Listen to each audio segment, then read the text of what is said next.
문제. 지금 13페이지를 하고 있는데 33페이지까지 찍어야 돼. 오늘 안에 할 수 있을지 약속한 거는 지키고 싶지만 안 되면 자야지.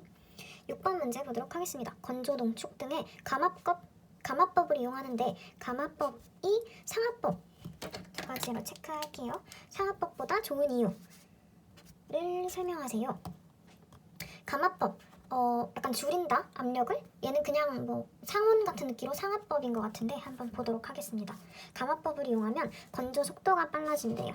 그래서 속도가 빨라지니까 풍미를 더 잘 보유할 수 있다. 그리고 건조식품의 색의 연화 억제, 색이 뭐 연화되는 걸 억제한다는 거겠죠? 색의 연화 억제, 영양 성분 분해, 산화 등 화학 반응의 최소화.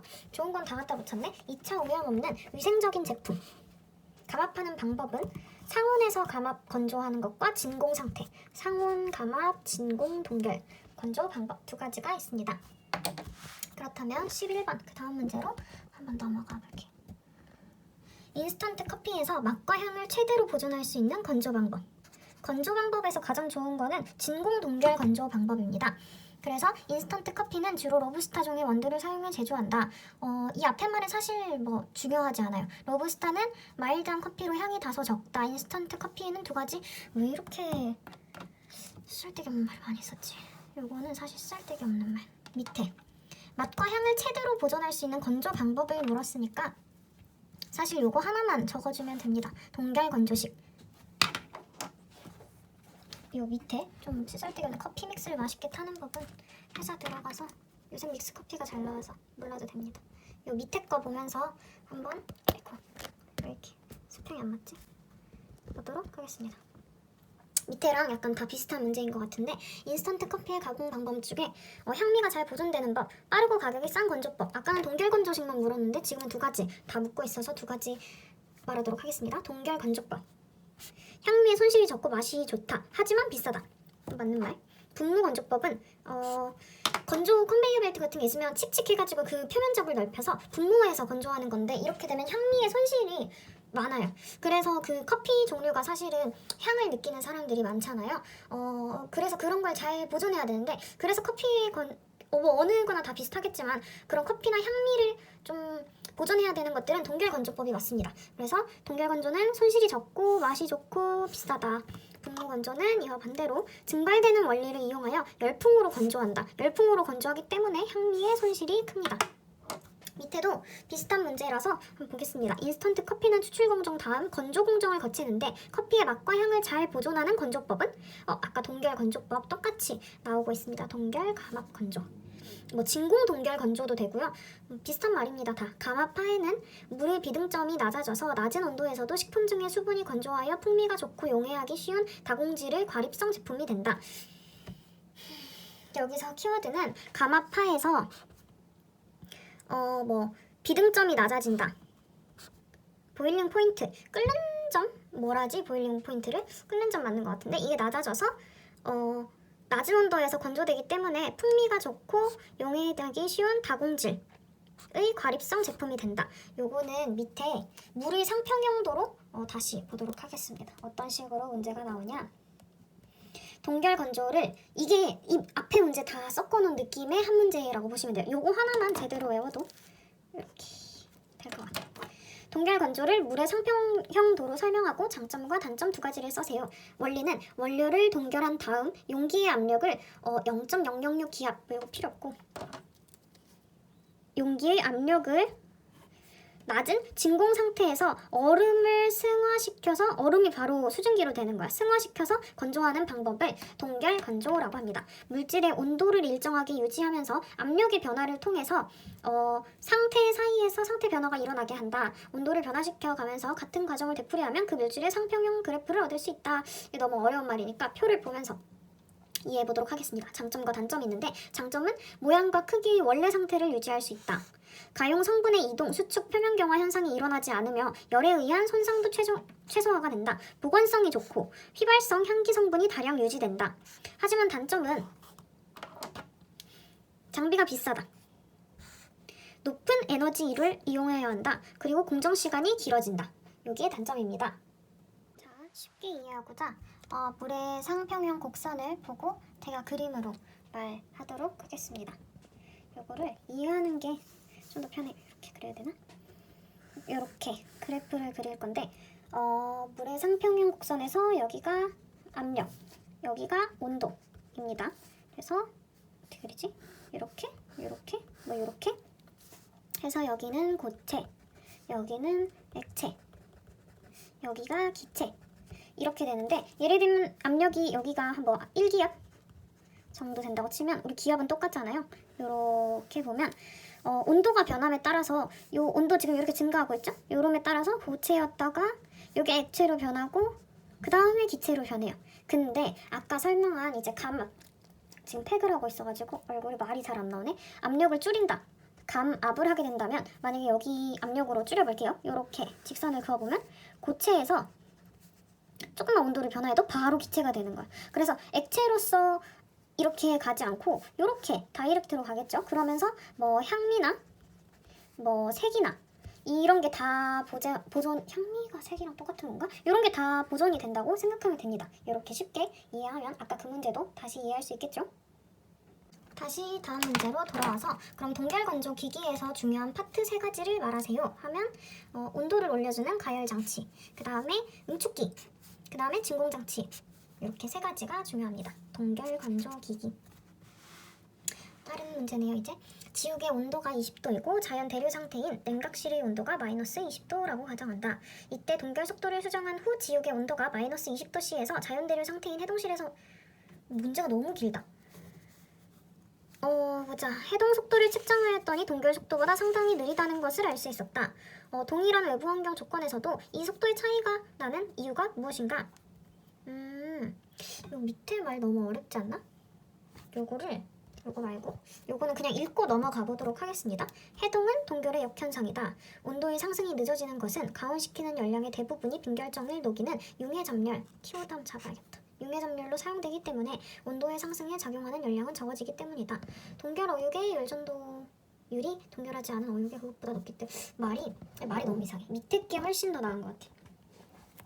이 차이가 나는 이유를 물과 얼음, 사실 이거는 물과 얼음 설명해야지, 근거로 설명하세요. 쉽게 이해해보도록 하겠습니다. 0도씨의 얼음의 열전도도, 열을 서로 전달하는 거야. 예를 들면 이 얼음하고 얘가 물 할게요.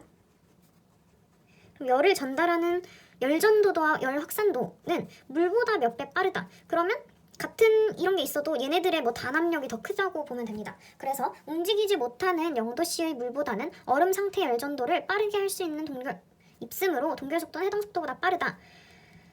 말을 왜 이렇게 어렵게 놨지? 쉽게 풀이해보면 얼음의 열 전도도와 열 확산도가 물보다 커요.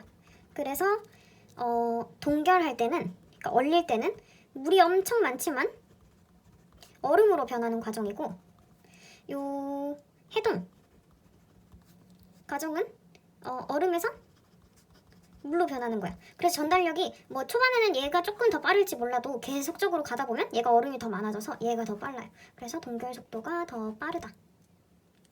자, 다음 문제. 열풍 건조 시 공기 변화에 대해 서술하세요. 구간은 주건조, 마무리 건조, 건조 후 냉각 부분이 있습니다. 뜨겁게 건조한 공기가 재료를 지나가면서 비교적 수분을 다 가져오기 때문에 습한 공기로 식습니다. 만약 건조 공정 중에 공기의 온도를 같게 유지한다면 수분을 흡수한 그 공기는 밀도와 점도는 작아지고 습도와 비열과 열 전도도는 높아진다고 합니다. 그 표를 한번 보도록 하겠습니다. 여기서 1번 구간이 주건조, 2번 구간이 마무리 건조, 3번 구간이 건조 후 냉각입니다. 여기는 표를 이해할 수 있으면 좋지만 사실 저도 그렇게 완벽한 이해를 하지 못해서 괜히 설명하는 거는 좀 방해가 되지 않을까 싶어서 키워드만 외워보도록 하겠습니다. 결국에 수분을 흡수한 공기의 밀도와 점도는 작아지고 습도와 비열과 열전도도는 높아진다. 까지만 외우겠습니다. 열풍 건조 공정의 순서는 주 건조, 마무리 건조, 건조 후 냉각 3가지가 있습니다. 분무건조법에서 병류식과 향류식은 기액 접촉 방식이 다르다. 각 방식은 병렬로 간다 했을 때 열풍 방향과 재료의 이동 방향이 같고, 그리고 엇갈리고 차이, 향류 2가지로 외워주시면 되고, 여기서 또 외워야 하는 것이 병류식은 초기에 고온 건조 열풍과 접함으로 초기 건조 속도가 높아서 표면 경화가 일어나 안쪽에 있는 수분 건조가 어렵습니다. 따라서 얘는 함수율 안에 수분을, 그러니까 완벽한 건조를 하기 어렵다. 낮은 제품 얻기 어려움. 근데 향유식은 이렇게 엇갈리는 건데 초기에 저온의 습한 열풍과 접함으로 초기 건조 속도는 느리지만 아주 낮은 함수율 제품을 얻을 수 있어요. 하지만 어떤 위험이 있냐면 과열의 위험이 있습니다. 이렇게 세트로 외워가면 아마 뒤쪽에 다른 기출에서 한번 나왔던 거라서 같이 외우고 가면 좋겠습니다. 병류식 같지만 낮은 제품을 얻기 어렵다. 향유식은 엇갈리지만 낮은 함수율 제품을 얻을 수 있고 하지만 과열 위험이 있다. 까지 알고 가면 좋을 것 같아요. 다음 문제. 표면 경화 현상의 이유와 특징 그리고 잘 일어나는 식품은 무엇인지 쓰세요. 표면 경화 현상의 이유. 건조 표면의 온도가 높아 불균일한 건조. 일어났을 때 나타난다. 수축 정도에 따라 조직 변화가 다르기 때문이다. 내부 수분이 표면으로 이동하기 전에 내부 수분이 표면으로 이동하기 전 건조 피막이 형성. 식품 표면 조직이 막힌다. 식품이 가지고 있는 고유의 향기 등은 보존 지속되지만 만족할 만한 건조 효과를 얻을 수 없다. 수용성 당이나 단백질을 함유한 식품에서 나타난다.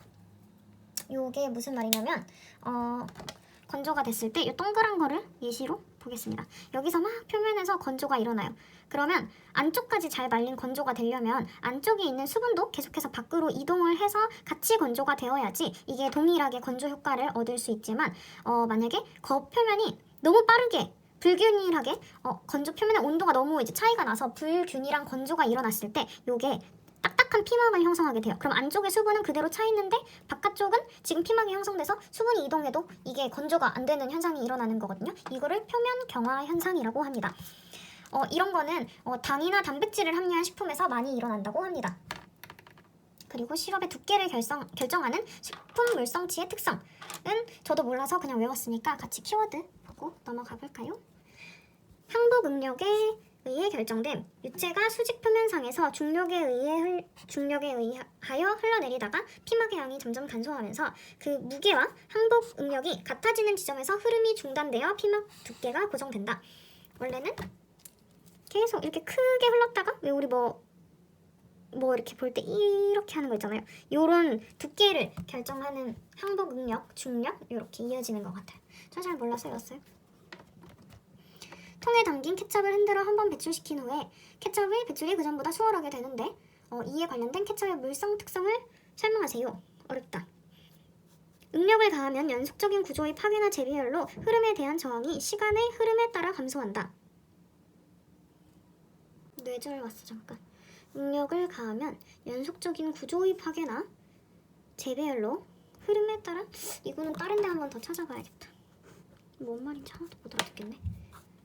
밑으로 다시 넘어가서 뉴턴 비뉴턴 유체의 특징과 식품 두 가지를 쓰세요. 뉴턴 유체는 응력에 대해 전단 속도가 일정하게 증가하는 유체. 속도의 크기에 관계없이 일정한 점도. 물이나 주스. 전단 응력이 변형률에 직접적으로 비례하지 않고 대수적으로 증가하거나 감소한다. 전단 응력이 변형률에 직접적으로 비례하지 않고 대수적으로 증가하거나 감소한다. 말이 조금 어려워서 책을 한번 펼쳐봤어요. 뉴턴 유체는 전단 속도의 크기에 관계없이 점성이 일정한 유체. 전단 속도는 전단 응력에 비례하여 증가하며 원점을 지나는 직선 형태를 보인다. 하지만 반면에 비뉴턴 유체는 전단 응력에 대해서 전단 속도가 비례하지 않는 모든 유체를 말한다. 한번 표로 볼까요? 이 표는 다들 너무 어려워하는데 저도 어려워. 이거를 한번 제가 공부하고 다시 짓도록 하겠습니다. 아무리 이해하려고 했는데 뇌절이 와서 도저히 안 돼. 외울 거야 그냥. 요거에 대한 문제 한번 최근에 문제 중에서 뭐 전단 응력이 0이고 막 이렇게 수식어로 표현하는 게 있는데 너무 어려워요. 너무 어려워서 저도 그냥 외우거나 마지막에 한번 계속 보는 정도? 사실 저는 일주일도 채 안 나왔지만 계산 문제를 지금 봐야 되는데 아직 안 본 상태거든요. 그때 계산 문제랑 같이 한번 보도록 하겠습니다. 자, 표만 같이 읽고 넘어갈게요. 요렇게 요 수치 요렇게 있는 게 항복치라고 하는데, 여튼 요렇게 넘어가는 게 허셀 벌크레이 유체, 요렇게 항복치만 지나면 뉴턴 유체처럼 이렇게 직선으로 가는 게 빙하음 유체, 요렇게 줄어드는 게 의가소성 유체, 이렇게 직선 비례하는 게 뉴턴 유체, 요렇게 올라가는 게 딜레이턴트 유체. 예시는 빙하음 유체, 요거는 케첩이나 스프, 마요네즈, 그리고 의가소성 유체 중에 예시가 비슷한데 케첩, 퓨레, 초콜릿 같은 거. 뉴턴 유체는 물, 주스, 청량음료, 그리고 딜레이턴트 유체는 소시지, 슬러리나 녹말용액, 땅콩, 버터. 보면 얘가 요렇게 올라가지만 느낌이 얘랑 비교해보면 조금 더 되직하다고 해야 되나? 그냥 그런 식으로 혼자 의미부여를 하면서 외울 생각입니다. 자, 다음 문제. 레이놀즈 수가 난류일 때 관의 지름, 관의 유속, 점도, 밀도를 설명하세요. 레이놀즈 수 식이 있는데 여기 지금 분모에 있는 게 관의 점도, 그리고 위에 있는 게 관의 지름, 공기의 밀도, 관의 유속입니다. 따라서 이 식을 풀어서 쓰면 관의 지름이 넓을수록 요 위에 있는 게 클수록 얘도 크겠죠. 밀도는 높을수록 관의 유속은 빠를수록 점도가 낮을수록 유체 유동은 불안정해지며 난류가 된다. 여기서 난류, 이 위에 문제를 빼면 것 같네. 보면 레이놀즈 수 관속을 흐르는 유체는 원형 직선관에서 레이놀즈 수가 2100 이하면 측류, 그리고 그 기준 4000 이상이면 난류이다 라는 걸 외워주셔야 돼요. 그래서 난류일 때 밀도를 설명하세요 기 때문에 4000 이상이어야 되죠. 그럼 얘네들이 다 커야 되니까 이렇게 풀어 쓴 게 지름이 넓을수록 밀도는 높을수록 관의 유속이 빠를수록 점도가 낮을수록 유체 유동은 불안정해지며 난류가 된다고 합니다. 다음 문제. 초임계 유체. 초임계 유체를 공업적으로 이용할 때의 특징. 초임계 유체란 무엇인가부터 알아보도록 하겠습니다. 초임계 유체는 모든 물질에는 아무리 높은 압력을 가해도 액체 상태로 남을 수 없는 압력이 있는데 이를 초임계 압력 온도라 하며 임계 온도 압력 이상에서 액체와 기체의 중간 성질을 가지는 물질이다. 초임계 유체. 얘를 다른 뜻으로 한번 이해를 해볼게요. 이렇게 돌아와서 요거를 다 없애고 임계 온도 압력 이상에서 액체와 기체의 중간 성질을 가지는 물질이라고 간단하게 외우도록 하겠습니다. 요 초임계 유체를 활용할 때의 장점이 있는데 친환경적이고 에너지를 절약할 수 있습니다. 또한 물질의 변성을 최소화하고 잔류 용매가 없는 것이 장점입니다. 요 초임계 유체를 이용하는 분야는 어떤 거냐면 동물 유지 추출, 식물 유지 추출에 많이 사용되네요. 식품의 지방질 제거, 그리고 카페인 제거에 활용된다고 합니다.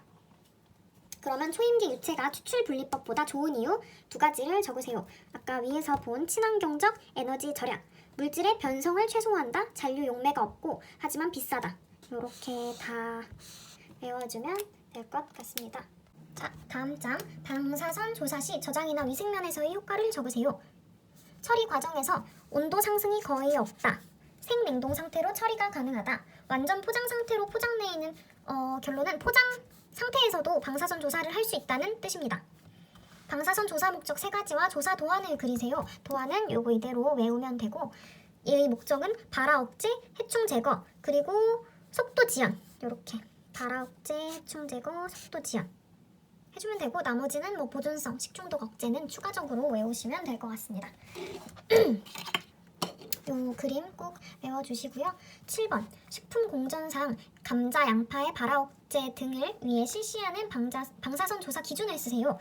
감자나 양파는 0.15 이하로 조사한다고 합니다. 요거는 나중에 표를 제가 추가해서 올리던가 뭐 해보도록, 아무도 안 보는데 뭐 하겠습니다. 우리나라 식품의 방사선 기준에서 검사하는 방사선 핵종 2가지, 세슘과 요오드. 방사선 유발 급성 질환을 2가지 쓰세요. 저는 요거를 어차피 2가지, 뭐 조금 더 해봤자 3-4가지 적으라고 할 것 같아서 제일 심각한 거를 외웠습니다. 탈모, 다 심각하네. 전신마비, 불임증 정도? 요 3개는 뭔가 충격적이어서 딱 외우게 되더라고요. 7번. 방사선을 조사하는 식품 3가지를 쓰세요. 아까 위에서 본 것처럼 감자, 양파 적었으니까 여기도 감자, 양파 기본으로 적어주고 그 다음에 뭐 마늘, 밤, 버섯 정도 외우면 됩니다. 밑에 지금 비타민C 정량하는 문제가 있는데 이거는 나중에 일반 시험법 공부할 때 따로 차라리 찍는 게 나을 것 같아서 여기서 괜히 짚고 넘어가지 않도록 하려고 해요.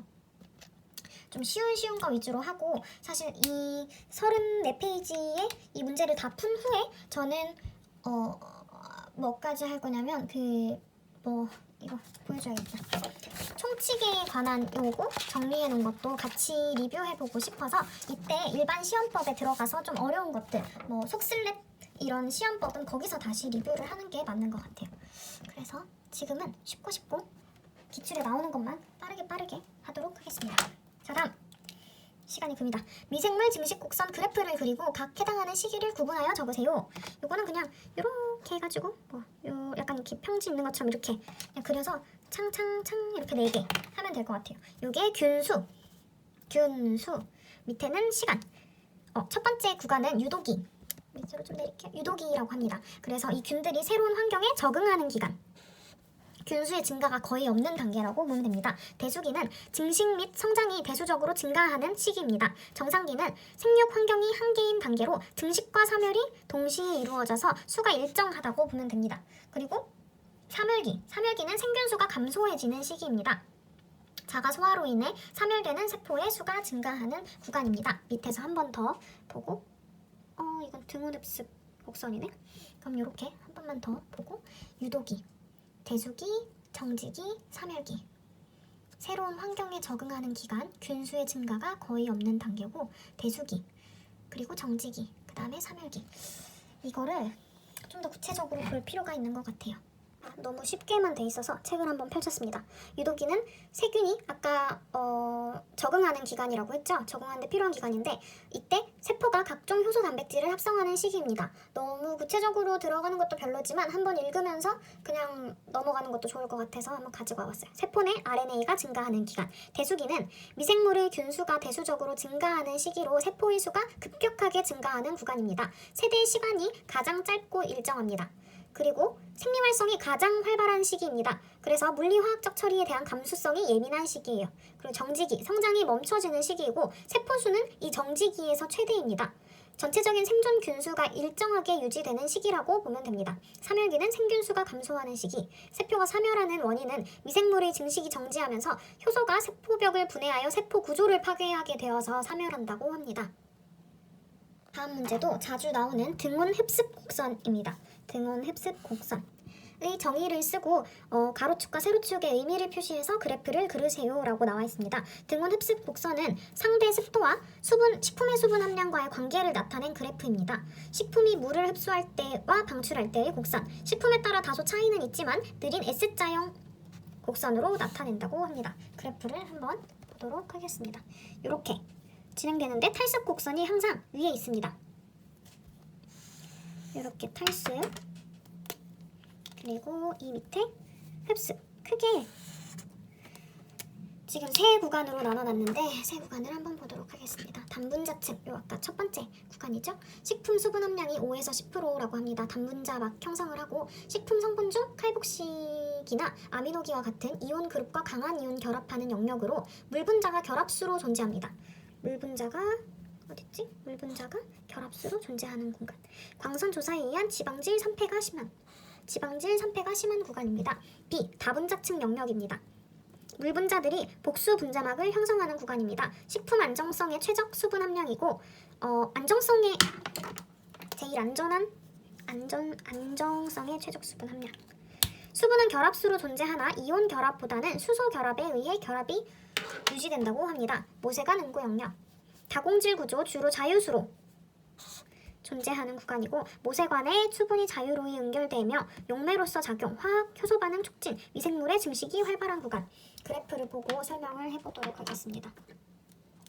이게 식품의 수분 함량, 평형 수분 함량이고 이쪽이 상대 습도예요. 그래서 이렇게 아까 그래프 C에서 봤듯이 자유수로 존재해서 미생물 증식이 활발한 구간입니다. 그래서 안전한 구간은 아까 B 구간이라고 했고 A 구간, A, B, C를 사실 이렇게 좀 나누자면 저는 학교에서 이렇게 배웠고 이게 식품입니다.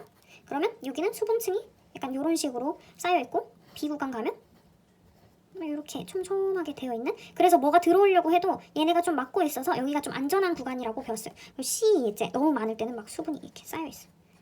그래서 이 수분으로 인해서 미생물들도 활용하고 이래서 안전한 이 구간은 산소가 침투해서 지방, 여기 위에도 나와있지만 지방질의 산패가 심한 구간이에요. 그리고 B 구간은 조금 지방은 오히려 안전한 구간. 그래서 B 구간은 안정성의 최적 수분 함량이라고 부릅니다. 요거를 설명이 너무 부족한 것 같아서 책을 한번 다시 또 펼치도록 하겠습니다. 책을 가지고 왔어요. 보면 단분자층 영역이라고 해서 물분자가 결합수로 되어 있어 미생물도 이용할 수 없는 구간입니다. 식품이 물분자로 완전히 덮여있지 않아서 수분의 보호막이 아까 없는 상태고, 따라서 식품은 산패가 일어나므로 이 영역까지 건조해서는 안 된다라고 적혀 있어요. 그리고 다분자층 영역하면 안전성이 가장 높은 영역입니다. 수분 활성도가 0.6에서 0.65 수준을 유지하는 건조식품의 경우 이 영역으로 평형 수분 함량을 유지하는 것이 좋다고 합니다. 그리고 모세 가능 추경령은 거의 자유수 상태, 용매로 작용하여 품질 변화가 쉽게 일어나는 구간입니다.